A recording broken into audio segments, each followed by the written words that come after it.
Hi, I'm Samantha, and I have Lyme disease, Bartonella, Babesia, and Rocky Mountain spotted fever. Can you believe that a bug the size of a poppy seed, smaller than my fingers right now, can change your life forever? I never knew what a tick was, and I live on the border of Greenwich. When I was 14, I had my first symptoms of Lyme disease that most people don't know, that when you have Lyme disease, you don't just have Lyme disease. To every tick-borne illness gets puddled under this word Lyme disease. Almost everyone that has Lyme disease has many other diseases with it.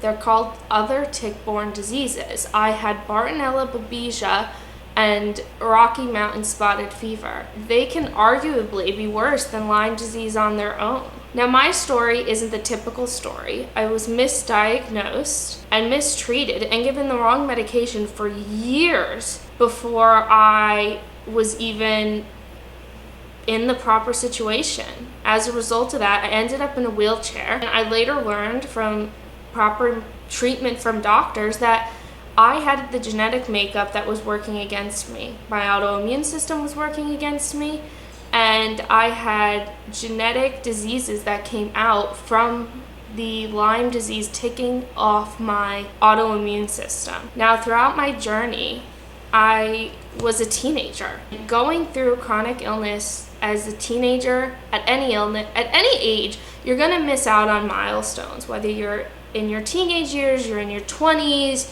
you're in your 30s, your 40s. My milestones were I didn't attend one day of high school until I was a senior, and I attended 2 months. It was horrible. I missed out on junior prom. I didn't think I'd make it to the senior prom. I was told by so many doctors to drop out of school. Basically, you're not gonna make it to graduation. One doctor even told me I'd be dead in 6 months. I'm here, I'm alive, and I'm walking. I was told I'd be paralyzed for the rest of my life. I'm not. The point is, you can't always take the negative. You can always look further and find a positive. Lyme disease has taken a lot away from my life. It's taken friendships. It's taken a normal family life away from my brother. It's taken away my mobility, my self-confidence, even will and want to live at times. But it's also given me a new look and outlook on life, people, and going through something like this and a trauma, it gives you a real new perspective, and it shows you the people you can truly rely on. It shows you that people look at everyone differently when they have different mobility aids. For instance, I used a wheelchair for almost 4 years. And whenever you go into a restaurant with a wheelchair, I learned that everybody stares at you. They talk down to you, they start screaming at you, they do things that are unspeakable. There's also a lot of places that are not wheelchair accessible. There were times I had to hold my pee in because I couldn't access the bathroom.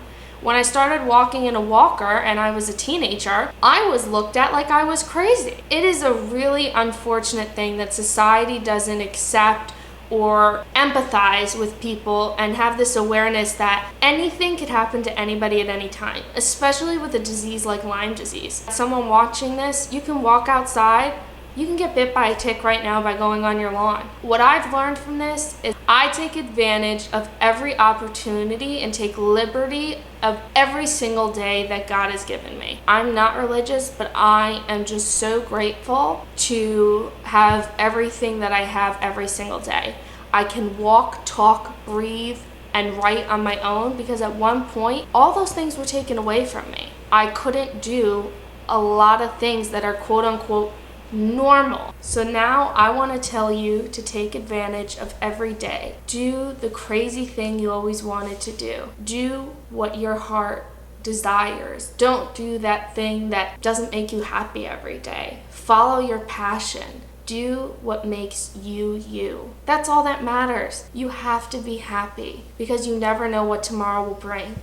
If when I was 14, on April 23rd, the day before I started having symptoms, you told me that I would end up having 7 years of craziness and disaster in my life, I would have made very different choices in the ways that I lived. So my last thing to say to you is, a tick bite can kill you.